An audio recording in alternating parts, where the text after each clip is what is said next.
శబరిమల యాత్రకు మహిళలు వెళ్ళవచ్చా, అసలు వెళ్ళకూడదా, ఏ వయసు వాళ్ళు వెళ్ళాలి, ఏ వయసులో వాళ్ళు వెళ్ళకూడదు అంటే మహిళలు వెళ్ళకూడదని ఎక్కడా లేదండి.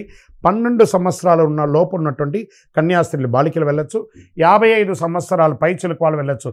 మిగతా సమయంలో ఎందుకు వెళ్ళకూడదు అంటే ఋతుచక్రం వాళ్ళకి వస్తూ ఉంటుంది కాబట్టి, దీక్ష ఉన్న వాళ్ళే శబరిమలకి వెళ్తూ ఎక్కువ శాతం ఉంటారు కాబట్టి వాళ్ళకి అక్కడ స్నానాధికాలు, కొండ ఎక్కడాలు, ఇబ్బందులు ఇవన్నీ జరుగుతూ ఉంటాయి కాబట్టి వెళ్ళకూడదన్నారు. కానీ అయ్యప్ప స్వామియే ప్రతి మహిళలకి అనుగ్రహం ఇవ్వడానికి పల్లె పల్లెకి, ఊరు ఊరికి, జిల్లా జిల్లాకి ప్రతి 10 కిలోమీటర్కి ఒక అయ్యప్ప స్వామి దేవాలయంగా వచ్చేశారు. శబరిమల అయ్యప్ప వేరు, మీ ఊర్లో ఉన్న అయ్యప్ప వేరు కాదు కాబట్టి మీరు ప్రతిరోజు ఇక్కడ దేవాలయంకి నమస్కారం చేయండి, వెళ్ళి శరణమయ్యప్ప. మాల ఎన్నిసార్లు వేసుకోవాలి? ఒకసారి 2 సార్లు వేసుకుంటే జీవితకాలం మాల వేసుకోవాలా, లేకపోతే మన రూల్స్ ఏమైనా ఉంటాయంటే, మనం ఈరోజు భోజనం చేస్తామండి. ఫస్ట్ ఏం చేస్తాం, పచ్చడి అన్నం తింటాం, మళ్ళీ పప్పు అన్నం తింటాం, మళ్ళీ సాంబార్ అన్నం తింటాం, మజ్జిగ అన్నం తింటాం. దాని ఏమైనా ఒక ముద్ద తీసుకోగానే దాంట్లో ఎన్ని మెతుకులు ఉంటాయన్నా లెక్క ఉందా? తినే భోజనానికి ఒక లెక్క లేదు. అలాంటప్పుడు యాత్రకు, దీక్షకు ఒక లెక్కన నా జీవం ఉన్నంత కాలం నా ఎదలో పలికెను అయ్యప్ప నామం, హరిహర సుతుడే నా ఎదలో పీఠం వేసను చిరకాల్. మీకు వెళ్ళాలనిపిస్తే ఎన్నిసార్లు వీలుంటే అన్ని వెళ్ళండి. శరణమయ్యప్ప. శబరిమల ఇది బాగా చూడండి, కెమెరా వాళ్ళు కూడా ఇక్కడ దీన్ని చూసుకోండి. ఇక్కడ 18వ పడిని మాల వేస్తున్న వాళ్ళు మాత్రమే ఎక్కాలన్నారు కదా, మిగతా వాళ్ళు ఎక్కకూడదు అని అంటే, స్వామివారు ఒక బాణం వేస్తే 5గా చీలిందట. అది అచ్చన్గోవిల్, ఆర్యంగావు, కుళతుపడి, ఎరిమేలి అని 5 స్థలంలో శబరిమలలో పడింది. ఈ 4 చోట్ల కూడా దేవాలయం కింద ఉండింది. శబరిమలలో మాత్రం ఇలా ఎత్తైన పీఠంగా ఉండిపోయింది.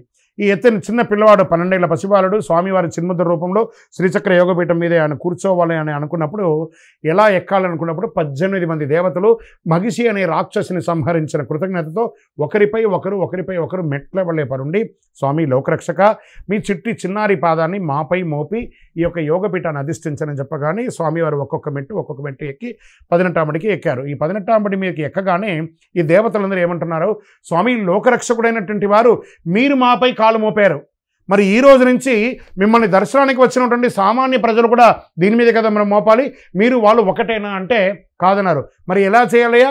మీకు తత్సమానులుగా ఉన్న వాళ్ళు మాత్రమే మాపై కాలు మోపాలి. ఎలా? ఒక మండల కాల బ్రహ్మచర్య దీక్ష ఉండి సదా సర్వకాల సర్వావస్థల యందు మీ నామస్మరణ చేసుకుంటూ మీ పవిత్రమైనటువంటి ఇరుముడిని తల మీద పెట్టుకొని ఒక్కొక్క మెట్టుగా ఎక్కిన వాళ్ళకి మాత్రమే మీరు అనుగ్రహం ఇవ్వాలి అని అంటారు. అప్పుడు వెంటనే అయ్యప్ప స్వామి అడుగుతున్నట్టు, సామాన్య ప్రజలయ్యా వాళ్ళకి అంత అర్థం కాకపోవచ్చు ఎలా చేద్దాము అని అంటే, అలా కాదండి, వాళ్ళకి ఇలా మా పైన కాలు మోపాలంటే వాళ్ళు ఇవన్నీ చేయాల్సిందే, ఇది స్టాండర్డ్ SOP అని అన్నారు. మరి దీనికి ఏం చేయాలి? వెంటనే స్వామివారు ఏమన్నారు, దీక్ష తీసుకొని వచ్చిన వాళ్ళు 18వ మెట్టు మీద రండి, దీక్షలో లేని సివిల్ స్వాములు ఇటుపక్క ఉత్తర భాగంలో ఇక్కడ ఒక మెట్లు ఉంటుంది, ఇలా వచ్చి స్వామివారిని దర్శనం చేసుకుంటారు. కాబట్టి ఎవరైనా స్వామివారి దగ్గరికి వెళ్ళి దర్శనం చేసుకోవచ్చు. దీక్షలో ఉన్న వాళ్ళకి మెట్లు, సివిల్గా ఉన్న వాళ్ళకి సైడ్ మెట్లు ఉన్నాయి కాబట్టి ఎవరైనా వెళ్ళొచ్చు దర్శనానికి. శరణమయ్యప్ప. ఎవరు చనిపోతే ఎప్పుడు మాల వేసుకోవాలి ఇది వరకు, లేదా దీక్షలో ఉండగా చనిపోతే ఏం చేయాలి, ఇది 2 రకాలుగా కూడా మనం అనుకుందాం. ఎవరు చనిపోతే అంటే తల్లిదండ్రులు చనిపోతే 1 ఇయర్, భార్య చనిపోతే 1 ఇయర్, పిల్లలు, బంధువు, అన్నదమ్ములు అందరూ చేసుకుంటే 48 రోజులు, దాయాదులు అయితే 13 రోజులు, ఆఖరికి మిత్రుడు చనిపోయినా కూడా 3 రోజులు ఖచ్చితంగా పాటించాలి. ఆ మిత్రుడిని ఇప్పుడు చూడకపోతే జీవితంలో ఎప్పుడు చూడలేం కాబట్టి అప్పుడైనా తీసుకోవాలి. మాలలో ఉన్నా లేదా మాలలో లేకపోయినా ఇదే పద్ధతిని పాటించాలి. శరణమయ్యప్ప. భార్య చనిపోయిన 1 ఇయర్ వరకు మాల వేసుకోకూడదు. ఆ యొక్క కాలం అంతా అయిన తర్వాత 48 రోజులు వేసుకోవడానికి సమయం ఉంటే అప్పుడు మాల వేసుకోవాలి. శరణమయ్యప్ప. దీక్షా సమయంలో ఇప్పుడు నేను చెప్పాను చూసారా, అకాల మరణం జరిగినప్పుడు ఖచ్చితంగా మాల తీసేయాలండి, అదొకటి. తర్వాత వారి యొక్క సొంత కూతురు మెచ్యూర్డ్ అయినప్పుడు ఆయనకి దోషం వస్తుంది కాబట్టి అప్పుడు కూడా మాల తీసేయాలి. ఖచ్చితంగా మాల అయిపోయాలని మేనత్తండి, తండ్రితో పట్టినటువంటి యొక్క అక్కనో చెల్లిలో, అక్కడ మేనత్త కదా, చిన్నప్పటి నుంచి అలా ఆలనా పాలన చేసి ఉంటారు కదా, కాబట్టి 13 రోజులు సూతకం ఖచ్చితంగా ఉంటుంది. ఎందుకంటే తండ్రితో పుట్టినవారు కాబట్టి ఖచ్చితంగా మాల అయిపోయాలి. శరణమయ్యప్ప.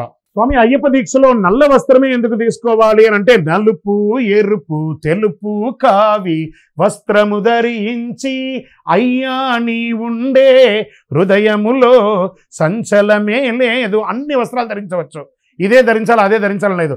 కానీ నల్ల వస్త్రం ధరించడం వల్ల ఏమవుతుందంటే శని ప్రీతి పొందుతారు.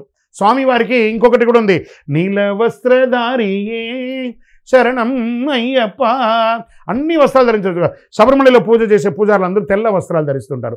దేవాలయంలో ఉన్న ప్రతి అర్చకులు కూడా తెల్ల వస్త్రం ధరిస్తారు. కాబట్టి వస్త్రం కాదు, ముందు కనెక్టింగ్ ఆఫ్ గాడ్ అనేది చాలా ముఖ్యం. కాబట్టి ఆ వస్త్రం ధరించడంలో ఏమవుతుంది, ఇప్పుడు మీరు చూడండి, మనం అందరూ కూడా ఈ నల్ల వస్త్రం వేసుకోవడం వల్ల బయట ఎక్కడైనా చూస్తే ఆటోమేటిక్గా మనం ఏం చేస్తాం, కళ్ళకి ఇలా అద్దుకుంటాం. ఏదో ఒక తెలియకుండా ఒక డిసిప్లిన్ వచ్చేస్తుంది. కాబట్టి నలుపుకి ఒక ప్రత్యేకత ఉంది. చాలా పవర్ఫుల్ కలర్ అనమాట అది. శరణమయ్యప్ప. స్వామివారు మనకు జీవితాన్ని ఇచ్చాడు. ఇక్కడ మనం 20-30 ఉన్నాం అనుకోండి. నీకు ఒకరోజు టైం ఇస్తాను, వారికి ఒకరోజు టైం ఇస్తాను, నువ్వు 10 రోజులు లేకుండా లోపల ఉండు, నేను వారితో ఉంటానంటే ఒప్పుకుంటాడా? అలా కాదు కదా.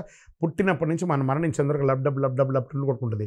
ఈరోజు ఈయన దాంట్లో లబ్డబ్ కొట్టుకుంటా, ఆయన దాంట్లో లబ్డబ్ కొట్టుకుంటా అంటే నెక్స్ట్ డే నిన్ను ఏమంటారు? దీనికి నియమాలంతా ఎవరు పాటించలేదు. ఇవన్నీ కూడా క్రియేషన్సే. మాల వేసుకున్నారా, వెళ్ళండి సార్. దేవాలయంలో ఆ భక్తులు నడయాడిన పాదధూళిలోనే భగవంతుడు ఉంటాడు. కాబట్టి ఏ దేవాలయానికైనా వెళ్ళండి, కానీ వెళ్ళడం అలవాటు చేసుకోండి. వెళ్తూ మీ ఇంట్లో కుటుంబ సభ్యులతో కూడా పాటు వెళ్ళండి, కానీ వెళ్ళడం అలవాటు చేసుకోండి. శరణమయ్యప్ప.